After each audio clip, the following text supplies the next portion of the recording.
of teens. One text or call can wreck it all. Let's put an end to distracted driving. Learn more at waynehogan.law. Baptist Health knows time matters when it comes to stroke. Every minute a stroke goes untreated can mean an extra week of recovery. Recognize symptoms, including face drooping, arm weakness, and speech difficulties. Act fast. Call 911. North Florida TPO, proud sponsor of WJCT's First Coast Connect, bringing to the community innovation in transportation planning, commuter services, clean fuels, and intelligent transportation systems. More at northfloridatpo.com. This is WJCT News 89.9 Jacksonville. Ahead in the next 5 minutes, live local news for the First Coast from the WJCT News team.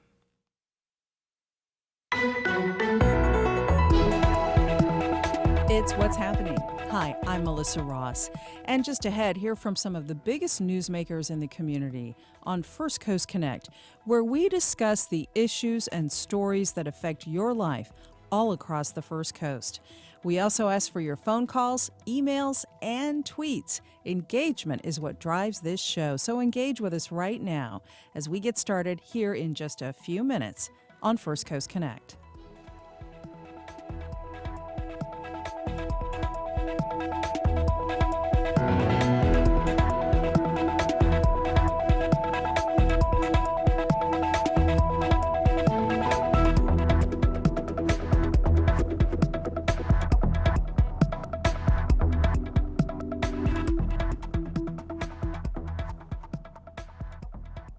After the day's news. Live from NPR News in Washington, I'm Corva Coleman. Police in Miami-Dade County say at least one person is dead in a building collapse early this morning near Miami. NPR's Greg Allen reports fire and rescue crews have worked through the night searching for survivors. The 12-story condominium building collapsed around 2 a.m. It's part of the Champlain Towers condo complex in Surfside, just north of Miami Beach. Many residents were awakened by the rumbling and rushed to safety. There were more than 150 units in the condo tower. On NBC's The Today Show this morning, Surfside Mayor Charles Burkett said there's no indication yet what caused the collapse. It's very difficult for us to imagine what could have happened, but obviously the foundation somehow was undermined and the whole thing came down. The mayor says residents of 15 units have been taken to a family reunification center. Other buildings nearby have been evacuated out of fear that they could be in danger of collapsing. Greg Allen, NPR News, Miami. The White House says President Biden and Vice President Harris will meet a bipartisan group of senators at the White House in about 3 hours. They'll talk about an infrastructure package. Some Republican senators who helped craft the package say there's a tentative agreement, but the White House has only said there was progress in the negotiations. One outstanding issue is how the $1.2 trillion package will be financed. President Biden will visit North Carolina later today. He'll make a pitch for COVID-19 vaccines. As NPR's Tamara Keith reports, there is a growing divide between states when it comes to vaccination rates. The U.S. will narrowly miss President Biden's July 4th goal of 70% of adults getting at least one COVID-19 vaccine dose. Underlying that number, vaccination rates are lagging far behind in the south and the middle of the country.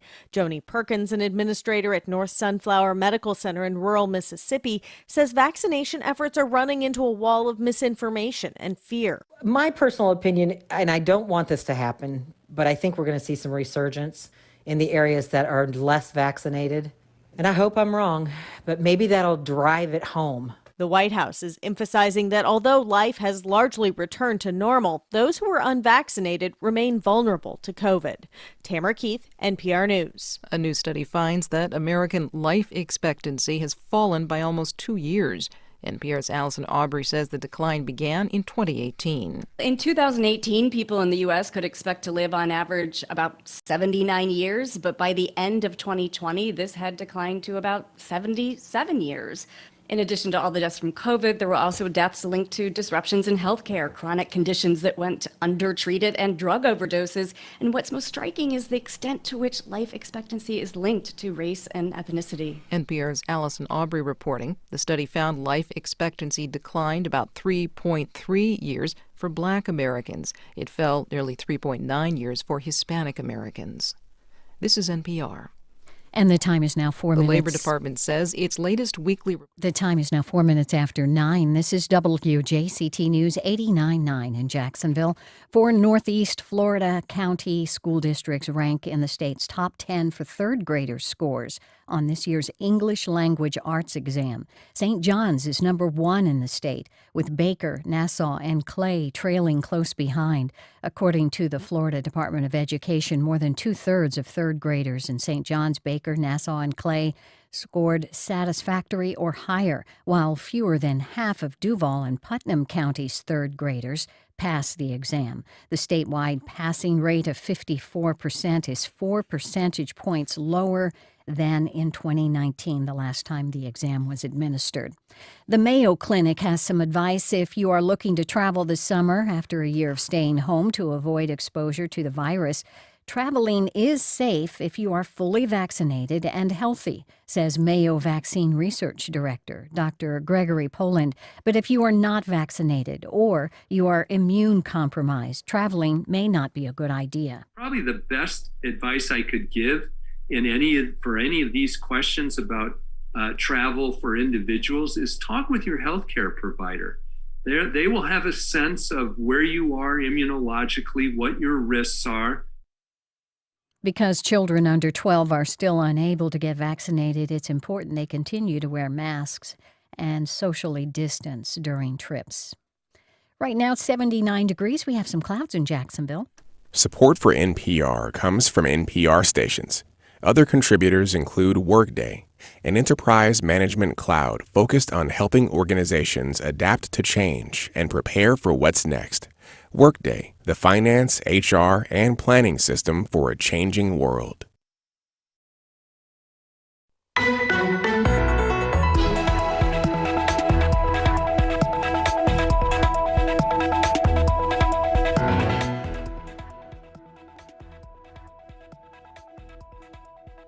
Welcome to First Coast Connect. I'm Ann Schindler. I'm sitting in for Melissa Ross, who is taking a much-deserved break. Thanks for listening. We're talking today about a stranded coal ash barge near the jetties at Mayport, which is just this morning getting on the move for the first time since March. Then later, celebrating 100 years of the Acosta Bridge. But first this hour, a cargo ship carrying 12,000 tons of residual coal ash ran aground near the mouth of the St. Johns River nearly 3 months ago today. Coal ash is an industrial waste. It's generated by coal-fired power plants, and it contains hazardous contaminants like lead, mercury, and arsenic. Initially, efforts to remove the ash from the ship were successful. Some 4,000 tons were safely removed. But in May, buffeted by waves and high winds, the cargo ship Bridgeport was inundated with water. As much as 5,000 tons of that coal ash flushed out of the ship's hold and into the ocean. The incident has raised a lot of questions about what went wrong, both before and after the spill. WJCT News reporter Sydney Bowles broke the story of the spill, and she's done extensive reporting since then. She joins us in studio today. Good morning, Sydney. Hi. Also joining us this morning, Jacksonville maritime lawyer Rod Sullivan. He's got extensive knowledge of and litigation experience involving the cargo industry. Thank you for being here, Rod. Good morning. Good morning, Ann.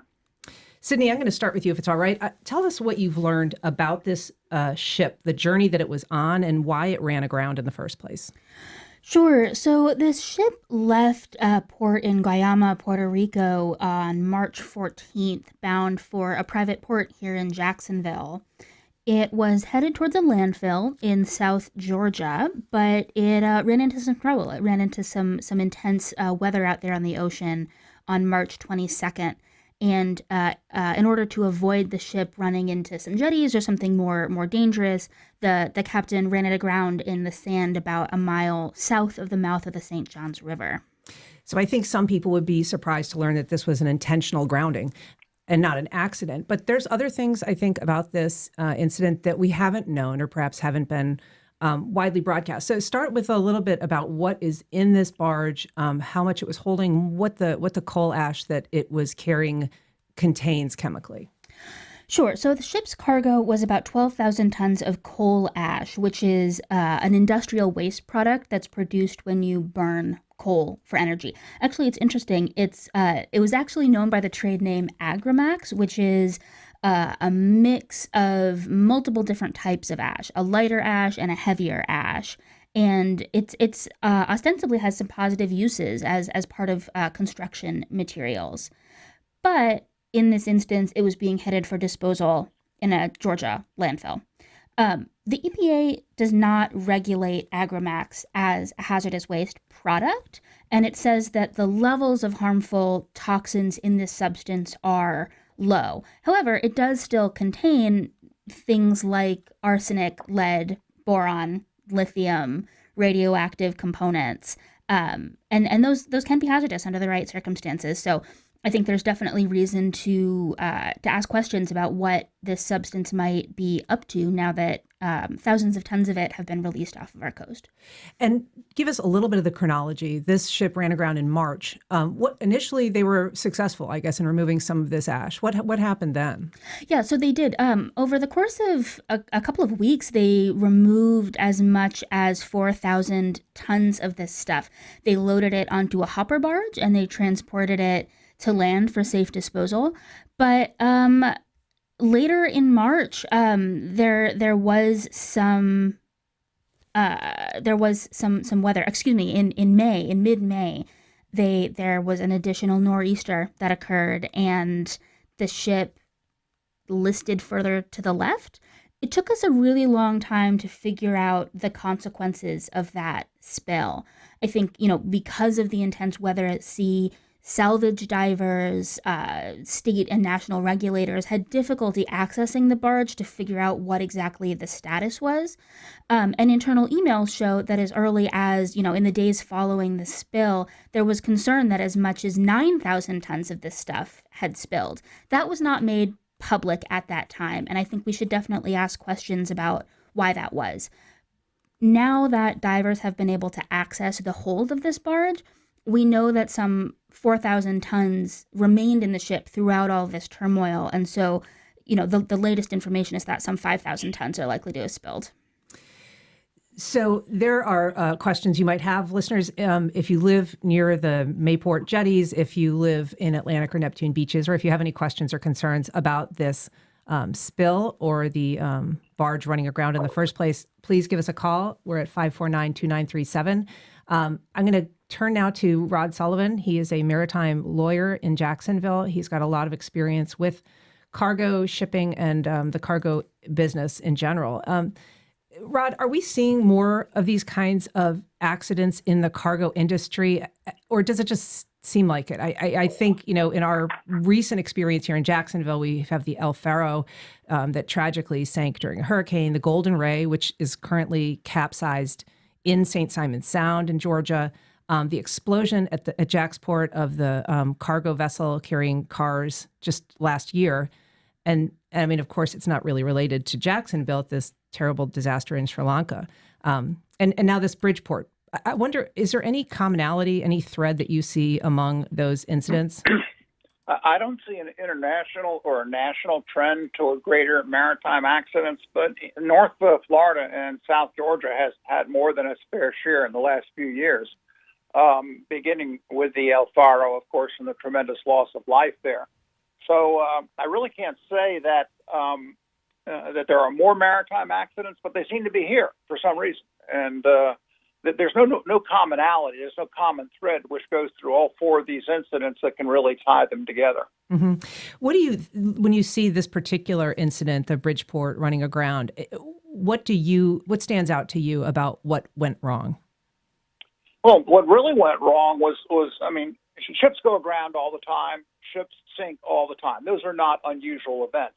What was unusual about this event is that after this barge had been run aground, spuds had been placed down to hold it in place.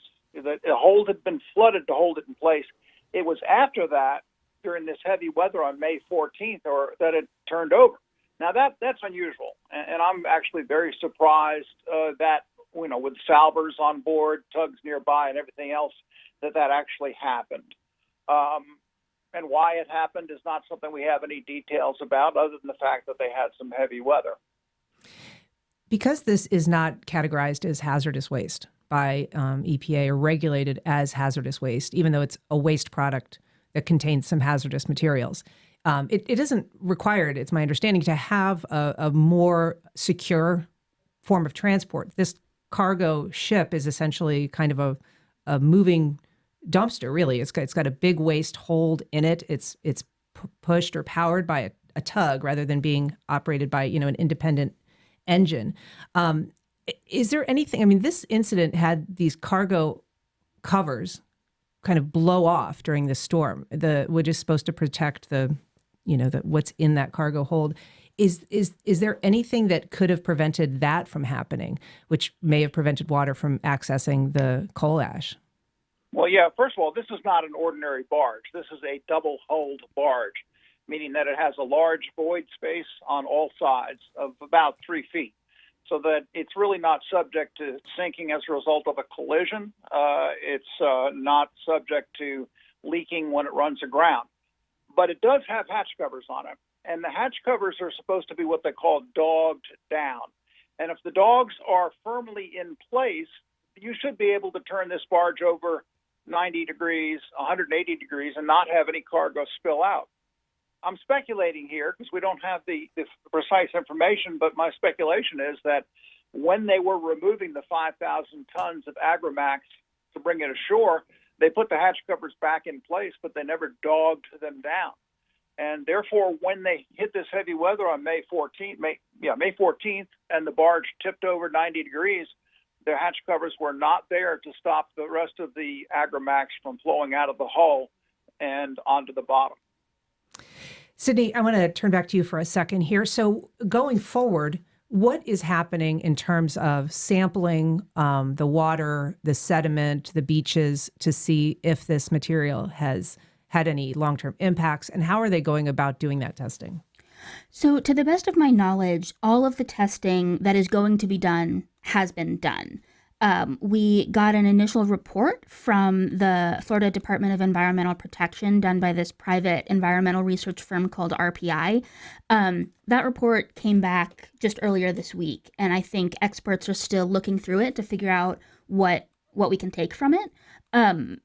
Based on our initial analysis, we can say right now that the researchers conducted 44 samples from the seabed surrounding the barge, from the water around the barge and in the general sort of area a little further out, and on the sand. The good news is they found very small amounts, less than 1/4 centimeter of this Agramax substance in 4 of those 44 places. So that's a pretty small amount, and we have results that show that none of this really got onto the beach. So that's good news for folks who might be concerned about going to the beach, about swimming, that kind of thing. We also know that tests that were done on this substance as it was leaving Puerto Rico show that the chemical components of this were underneath regulatory limits. So that's another piece of good news.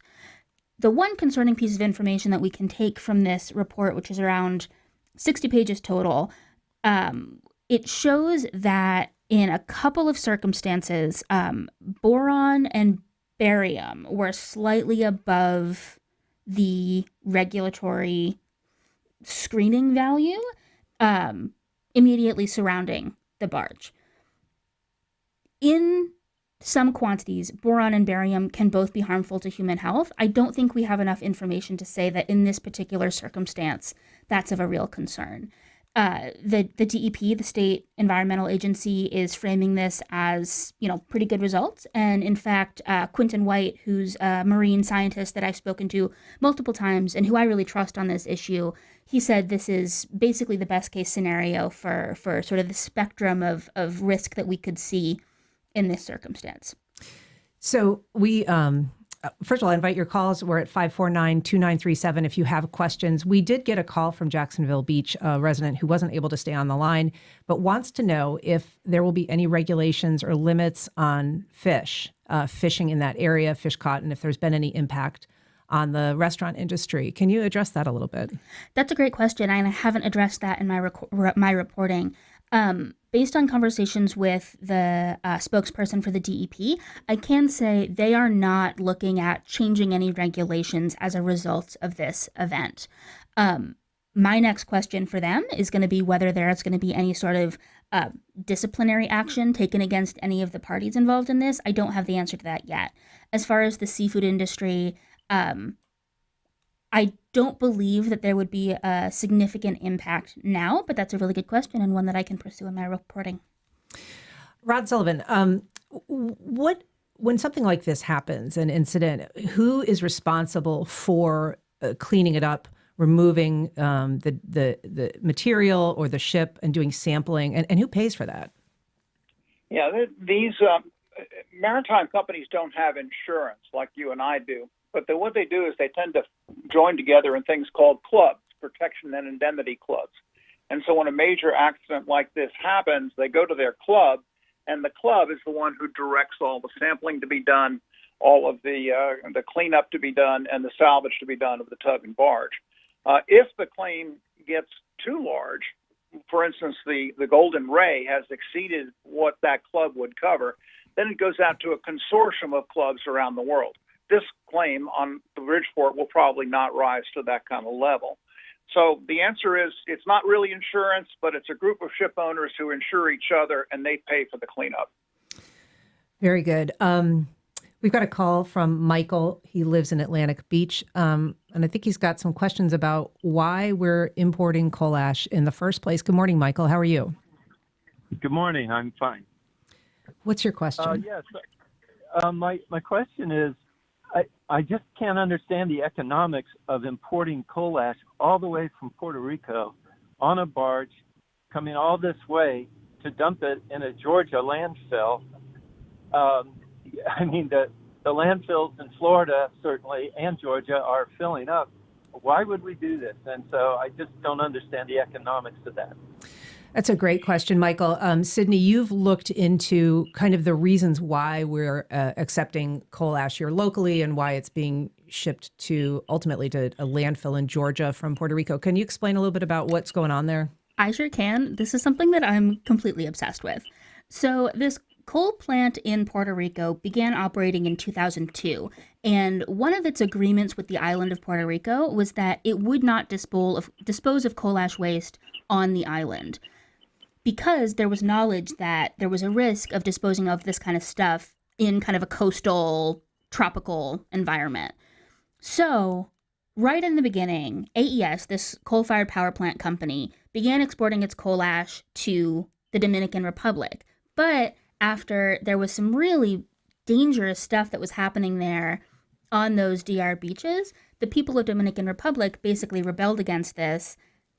AES was no longer able to dispose of its stuff there, and pretty quickly it went against its promises to Puerto Rico and began disposing of this coal ash there. That also led to some riots in Puerto Rico, after which AES began disposing of its coal ash in Osceola County here in Florida. Again, there's a significant Puerto Rican population in Osceola County who wouldn't have it.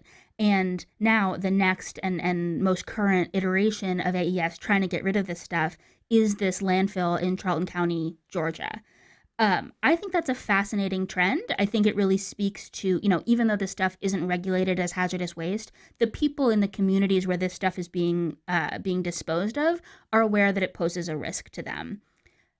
I will say the landfill in Georgia is among the better places that this stuff could wind up. It's a lined landfill. A riverkeeper there said that it's kind of a best case scenario for disposal. But yeah, I mean, I think AES is definitely having a hard time getting rid of this stuff. That's absolutely certain. And I think it speaks to the sort of the ongoing economic difficulties that are facing, people in the fossil fuel industries. And Michael was curious about the economics of this. I mean, I would guess despite the cost of shipping this stuff with some frequency out of Puerto Rico into the port at Jacksonville and then trucking it up to Georgia is still somehow the numbers work, I would guess, on some level for AES who's producing this ash. Well, I mean, they have to pay this Georgia landfill to take it. In fact, the money that Charlton County, Georgia gets from people paying to throw stuff away in its landfill, including this coal ash, it's 18% of that county's budget. So they're throwing away a lot of this stuff and they're paying to do it. So that's got to be a real burden on AES's budget. It's extraordinary that it makes up that much of one single county's budget. Yeah, absolutely. Rod, I wonder if you could explain to us about some of the challenges that the cargo industry faces. We are hearing a lot right now about turnaround time for particularly retail cargo that's coming and going, backups that are happening, shortages that are happening currently. And these ships, whether they're carrying goods for Walmart or carrying something like coal ash, have a pretty quick turnaround time when they arrive in a port. Talk a little bit about that. Well, they do normally. Of course, COVID has turned the world upside down, and a lot of these ships were not operating at full capacity. A lot of the containers were not getting turned around. So this is, if you are an investor in container ships right now, these are the best of times. The freight rates, particularly from China to the United States, are sky high. Container rental rates are sky high.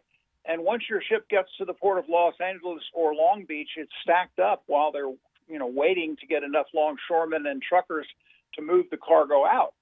So companies like Maersk Lines are making record profits right now. Unfortunately, and particularly at Long Beach and Los Angeles, these containers are not getting ashore and not getting into the stream of commerce as quickly as they would in normal times. And therefore, we are having shortages. The most obvious of the shortages is in the chip industry. There are not enough chips being manufactured to keep auto plants in production. EV manufacturers in particular are hit by the lack of computer chips, and they all tend to come from Taiwan Semiconductors and chip manufacturers that are located in the Far East, except for NVIDIA and Intel, which are in this country. So there is a tremendous burden on the shipping system right now, and it doesn't show any signs of letting up anytime soon. These delays are going to continue to happen for the foreseeable future. And this need to kind of get in and out quickly, I think in your perspective, has had some impact on safety. It's something that was certainly discussed at length during the weeks and weeks of hearings, I guess, on the El Faro disaster. Can you talk a little bit about how some of the pressures that can build when port turnaround times are fast and ships are trying to check and assess for things like cargo stability? Yeah, the best example is the Golden Ray. Now, the Golden Ray was carrying new vehicles from the Far East to the U.S. East Coast, and it hit in a rapid succession ports in Freeport, Jacksonville, and Brunswick. And as a result of this rapid turnaround in all of these ports, the ship's officers, and particularly the chief mate, was unable to update the stability calculations for the ship. So the ship actually left Freeport, Texas in an unstable condition. If it had hit a storm at sea, the ship may have rolled over before it even got to Jacksonville. It came into Jacksonville in an unstable condition, and then it went up to Brunswick in an unstable condition. They unloaded more cars from up high in the ship, didn't put enough ballast down below, and making a simple turn to starboard inside the port, the ship simply rolled over on its side. And that's why the Golden Ray disaster happened. Now, here we are a year and a half more later, and the Golden Ray is still there. It is proving to be one of the most expensive marine salvages conducted anywhere in the world. Only the Costa Concordia, the passenger ship in Italy, is more expensive. But the insurance companies, the clubs for the Golden Ray, are spending between $400 and $440 million to cut that ship up and take it out. And it's all because of this, I would say, overworking of the crew and the chief mate's failure to update stability calculations. Amazing. We've got a call here from Leslie. She's in Jacksonville, and I think she's got a question about whether there was fly ash in this coal ash. Hi, good morning, Leslie. How are you? Good morning. Thank you. Yes, I'm calling because the pollution prevention of the screening that's used in the combustion process produces the fly ash, which contains all the pollution, or the worst pollution. Did they separate the fly ash, and was it on this barge, or was it disposed of properly as toxic? So that's a good question, and I think Sydney's got an answer. Yeah, I do. Thanks for that question. The Agramax product that was on the ship does contain fly ash as well as bottom ash. My understanding is that the two are kind of mixed together and then dried to make this product. And I'm told that the process of this kind of trapped the heavy metals in a way that makes it a little bit safer for transport and for reuse in construction materials. But yeah, I mean, you are correct that this stuff does contain all of the hazardous materials that are in fly ash because this product contains fly ash. And so that's part of why environmentalists are concerned about this spill. And I think there's continuing concern, and we'll be learning more in the next couple of days and weeks, I believe, as this testing comes to fruition. I want to thank you, Sydney, for your great reporting on this issue. Rod Sullivan, thank you so much for being here and for helping us thread through some of these questions about the cargo industry. I appreciate both of you for being here. Thanks a bunch. My pleasure. Later in this hour, how to get your hands on some cool new swag celebrating Jacksonville's quirky side. But up next, what we're learning about the need for lung cancer screenings, even for ex-smokers.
Dig those jams. Welcome back, everybody. Lung cancer is a risk for smokers, of course, even years after they quit. That fact is prompting new guidelines for who should get lung cancer screenings and when.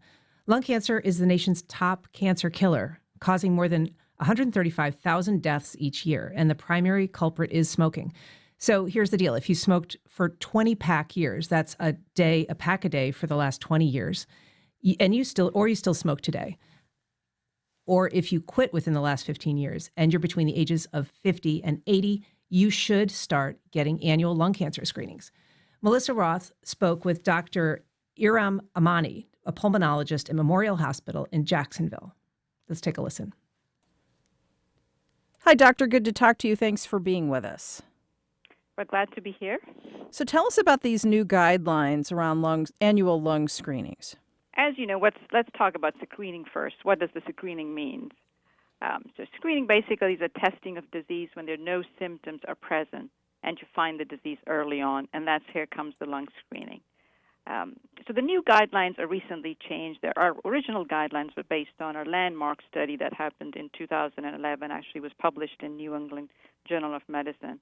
And that was the first study that actually showed that when we screen patients with low-dose CT of the chest, there were actually 20% reduction in mortality, which means you lost 20% less people died compared to just chest X-ray screening.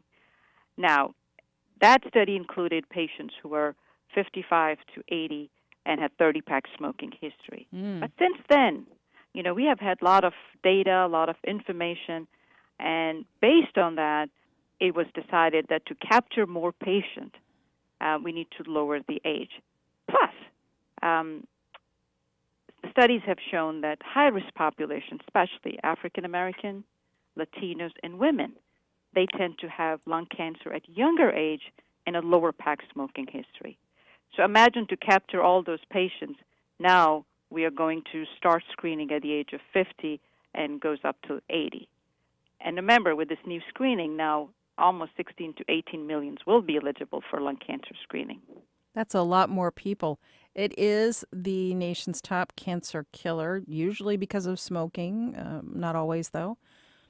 And there are so many Americans that used to smoke but quit. But you're saying the research shows that even if you've been a non-smoker for a long time, Up to 15 years.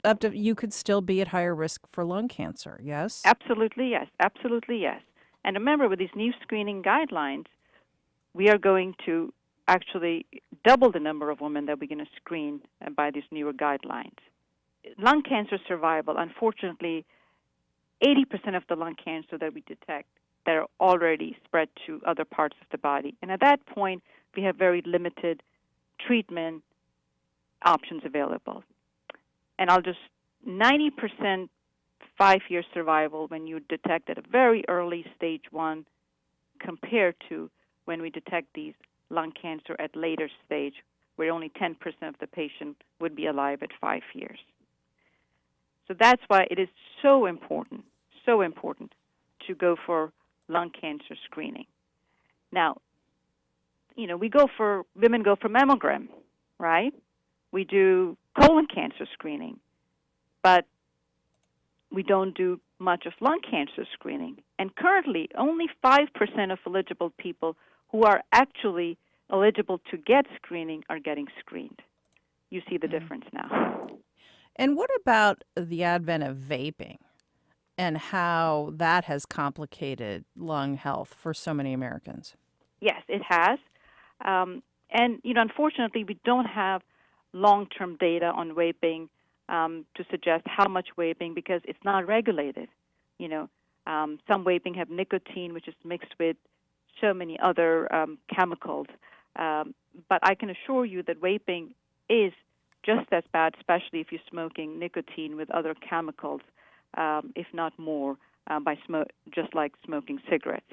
But I think we'll just have to wait when more studies come out regarding vaping. I mean, we already know vape-associated lung injury, but we don't have enough data in terms of the vaping and the lung cancer at this point.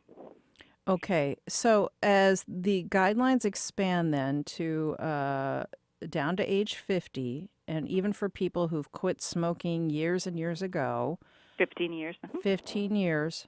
Up to 15 years, yes. What are the signs and symptoms of lung cancer people should be aware of?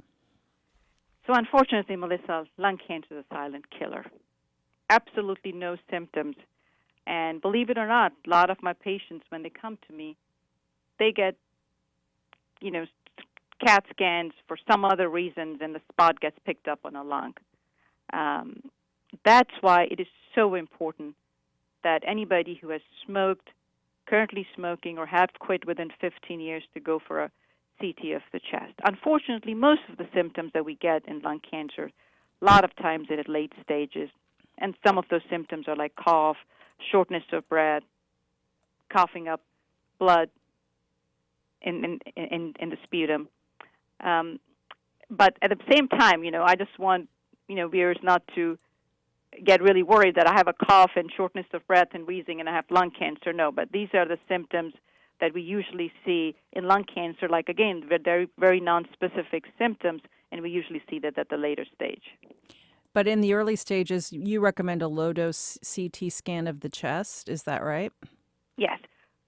So what is a low-dose CT chest? It's just basically laying in a little donut, so you're not in a confined space. The whole process is actually 10 minutes, but the test itself is 10 to 12, literally 10 to 12 seconds. There's nobody is poking you to put an IV in you. It is a very non-invasive test, no pain. You just go in, quick test, in and out, and you get the results most of the time the same day. Should people get screened even if they haven't been a habitual smoker? So I don't know. So if you have quit smoking and you had 20-pack smoking history and it's been 10 years, you still qualify for screening CT chest. And remember, a lot of people don't even ask their physician about the screening CT chest because there's so much stigma attached to smoking and, okay, you were a smoker, so that's why you did it to yourself. No, that's not true. We don't ask the same question to our heart patients when they go for a heart surgery, right? Mm-hmm. Because unfortunately it's the diet that we eat and we have a heart disease. But, I think a lot of this screening and the awareness didn't get very out there in the public because of the smoking stigma that was attached to lung cancer. And remember, only 85%, yes, majority of our non-small cell lung cancers and the small cell lung cancer are associated with smoking. But then you also have the 15% of the patients who are actually non-smoker and get diagnosed with lung cancers. Well, it's a really important reminder for a lot of people out there. Get screened if you fall into this new category, new guidelines for lung cancer screening now. She's pulmonologist Dr. Iram Habdani of Memorial Hospital in Jacksonville. Thanks, doctor. I appreciate it. Please, if you are one of these patients, please go and get screened and you will save lives.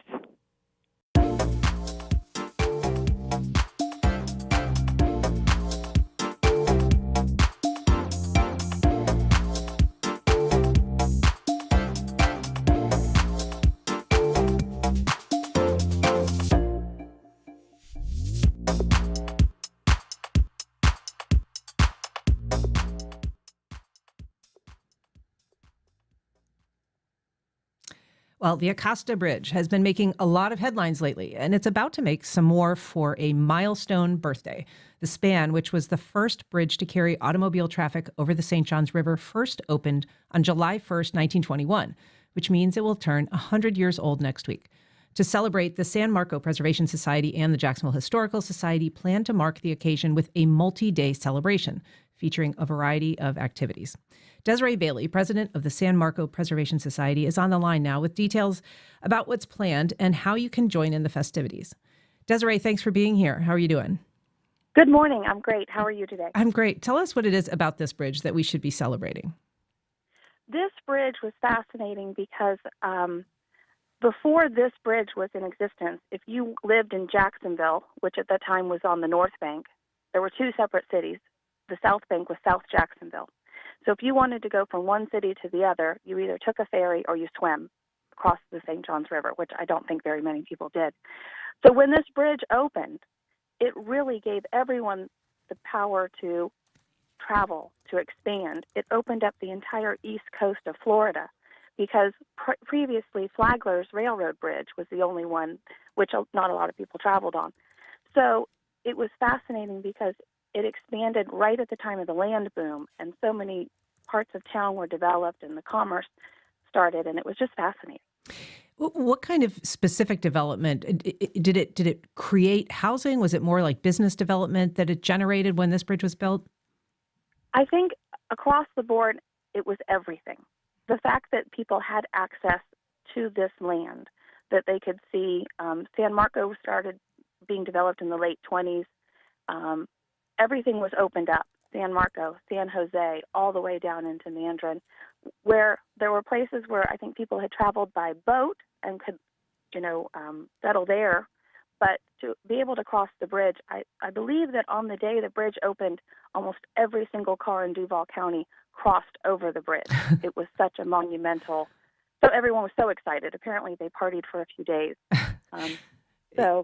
I mean, it's interesting. The bridges in Jacksonville have such a history of changing the footprint of the city. You think of the bridge that goes over to Arlington, the Matthews Bridge, really defining that area as a suburb and kind of creating a whole new area of the city. Now, this bridge, the Acosta Bridge, it's not the original span. So tell us a little bit about what was there initially and what's there now. Okay. The original bridge was called the St. Johns River Bridge. Chick Acosta, his name was St. Elmo, but he went by the nickname Chick Acosta. He was born in 1875 and became the park commissioner in 1919 and really felt that we needed to expand. So he worked on this project for 16 years, and it was considered a marvel at that time. I believe it was the first lift bridge in Florida.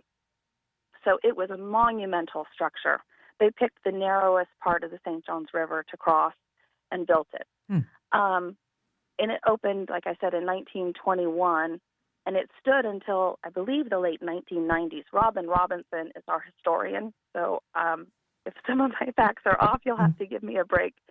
But it was fascinating because it lasted so long, and it was something that it changed Florida. So what's planned to celebrate? What are you guys working on for next week's celebration? Well, it's actually today and Saturday. Oh, I'm sorry. This week we have two events. It's okay. So tonight at Southside Baptist Church in San Marcos Square in their fellowship hall, we'll be hosting historian Wayne Wood of the Jacksonville Historical Society. He will do a speaker's presentation on the importance of the bridge and everything it took to get it built and the impact it has had. We will also have descendants of Mr. Acosta and Mr. Belote, who was the mayor of South Jacksonville at the time, which is fascinating to me. And then on Saturday, in honor of the car parade that took place in 1921, we will have a classic car parade over the bridge and back, which will end up in San Marcos Square in Bayless Park. The parade begins at 11 at the base of Mosh, and it will go across down Bay Street, come back to the South Bank, and end up in Bayless. So we will have mocktail from like the Prohibition area mocktails. We'll have cake and a couple other speakers there, and then all the vintage cars will be parked for people to enjoy. So it should be a great day. And so what can people do if they want to participate in this celebration? Well, the parade route from the base of the Acosta now all the way down into San Marcos Square will be closed. So people could get out and actually participate in a real old-fashioned parade with cars going by. They can line the route. They can also come tonight for the speaker series at 6 p.m.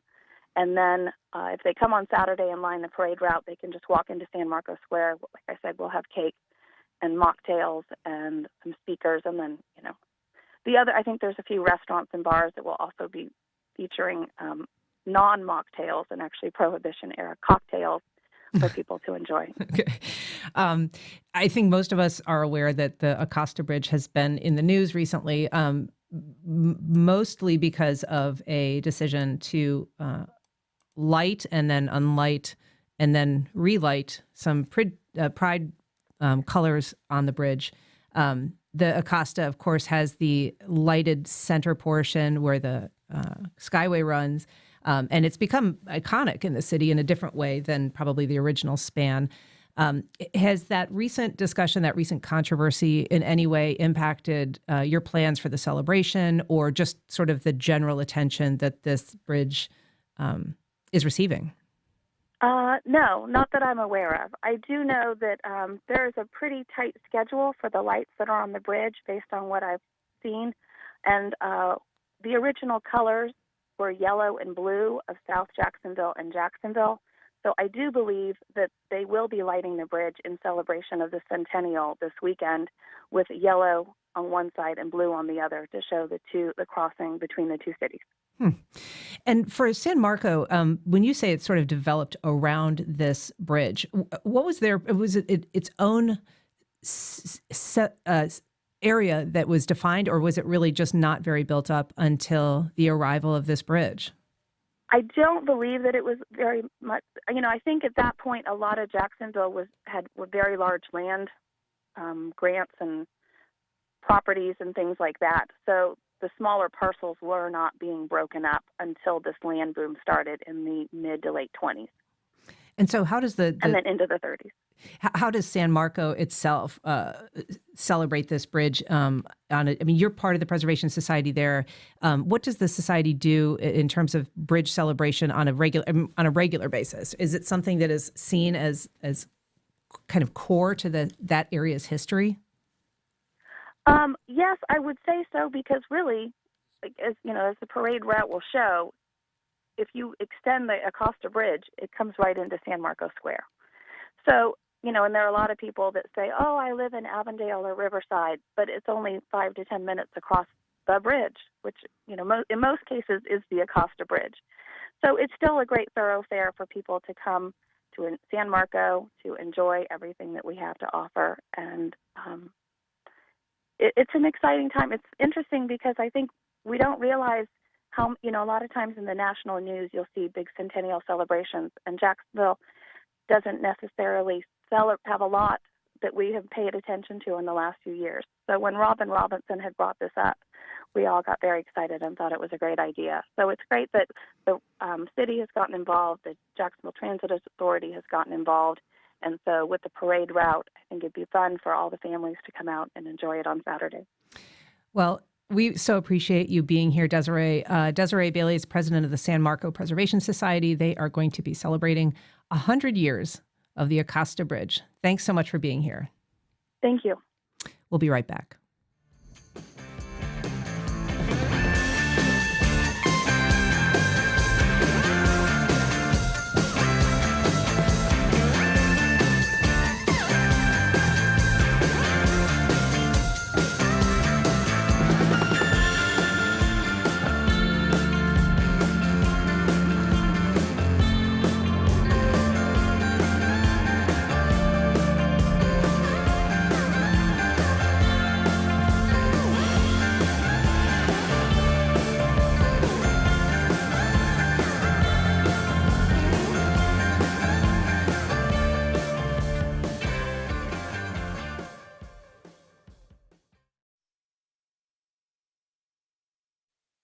I'm Marco Werman. The World's Newsroom brings you the big picture stories and some other stuff. You are a Muslim, you are American, and you need to be proud of both, and you need to be able to. I was the only Muslim kid. It was the first time I ever kissed a girl.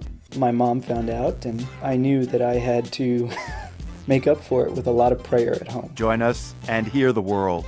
This afternoon at 3, here on WJCT News 89.9.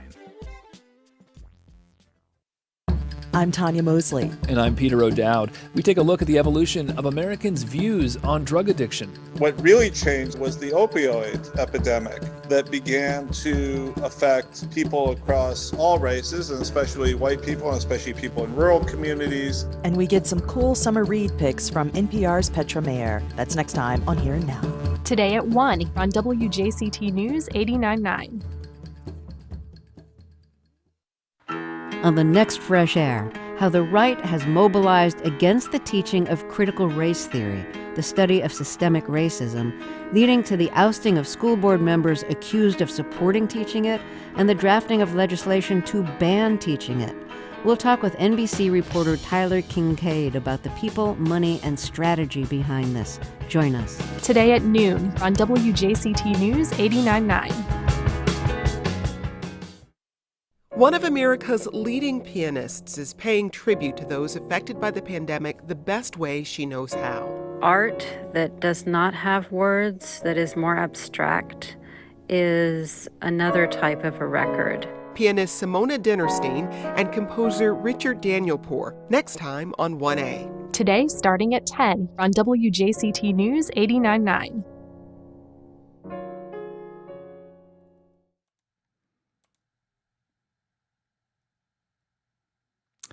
Welcome back.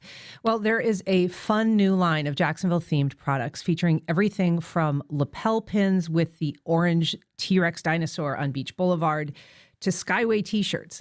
The new line of merchandise is called Win Jacks, and it's the brainchild of David Wingard. He's the founder and chief creative officer of Wingard, a Jacksonville-based marketing and communications agency. And he's here to tell us more about it. Good morning, David.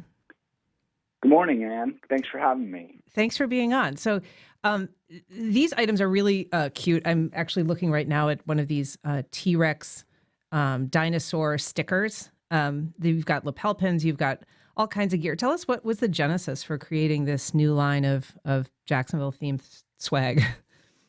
Yeah, so we are a creative agency, and when things slowed down during the pandemic, we had a little time on our hands, and being creative folks, I think like a lot of other people did, actually, we looked at stuff around the shop that needed to be done or projects that we had put on hold, and this was one of them. This idea of Win Jacks was sort of an internal rally cry for us, really pulling for Jacksonville, the city that we all love, and this gear was really kind of coming up with some items that were fun and whimsical, old school pennants and enamel pins from inspired by some of the icons around town. And so, New York City has a Statue of Liberty, and we have a giant orange dinosaur on Beach Boulevard. So that's our icon, that's really been one of the most popular items, actually. I mean, it's really just a fun side project for us. And I mean, as you say, it's some of the items that you are focused on in this line of merchandise are really some of the quirkier, features of Jacksonville. I mean, certainly the dinosaur is something that is memorable. Was a feature of a former mini golf facility in Jacksonville, so the longtimers remember it. But people who've just moved here, no doubt, are familiar with it anyway, as he stands holding his,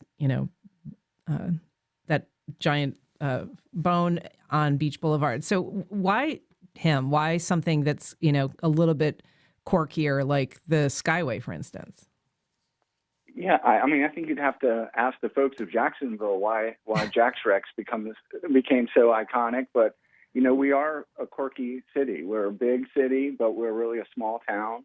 Our river runs backwards. We're just, we kind of embraced some of the good and the bad. I mean, there's a lot of people that think the Skyway is sort of, just a train to nowhere, where we see it as something that's just iconic and kind of cool about Jacksonville. And we decided to design a T-shirt, and one of our, art directors designed a cool shirt, and people love it. And even the people that don't love it get really riled up about it. And so it's just funny. I think Jacksonville, we're sort of perpetual underdogs, and we like to celebrate things that maybe other people don't quite understand, but that's what makes it great. I wonder if that isn't, without getting too deep, if that isn't sort of a psychological barrier for a city to cross, that rather than feeling perhaps inferior to larger cities or cities with, shinier amenities or larger, metro rail systems, to just kind of embrace the place that we are and the sort of strange and iconic history of the city.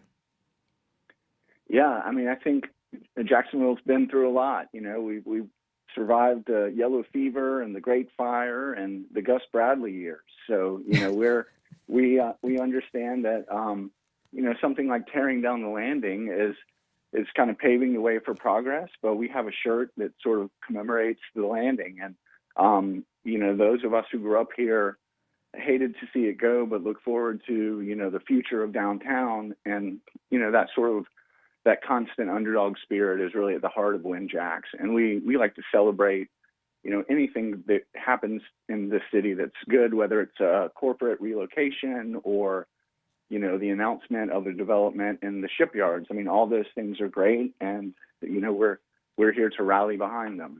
And how do you balance that? I mean, there's so much going on. Obviously the city has got these great aspirational developments like a Four Seasons downtown.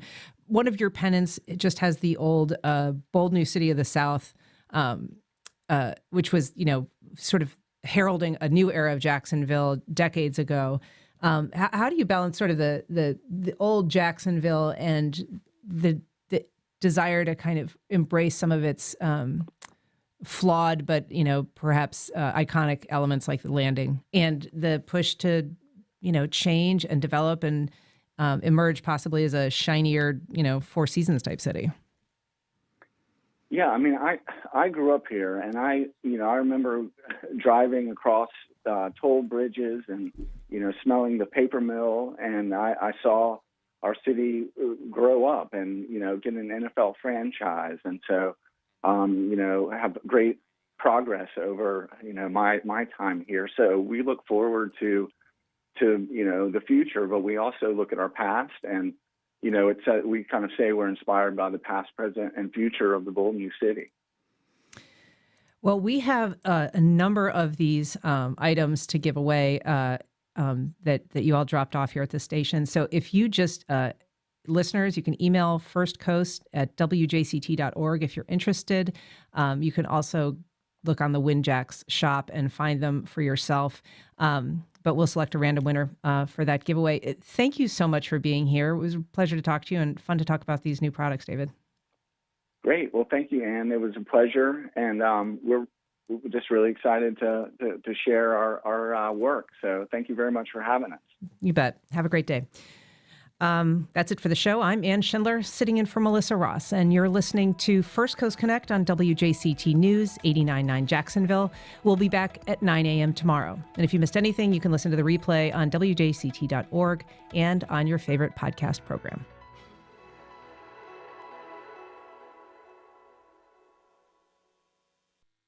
Support for First Coast Connect is provided by Baptist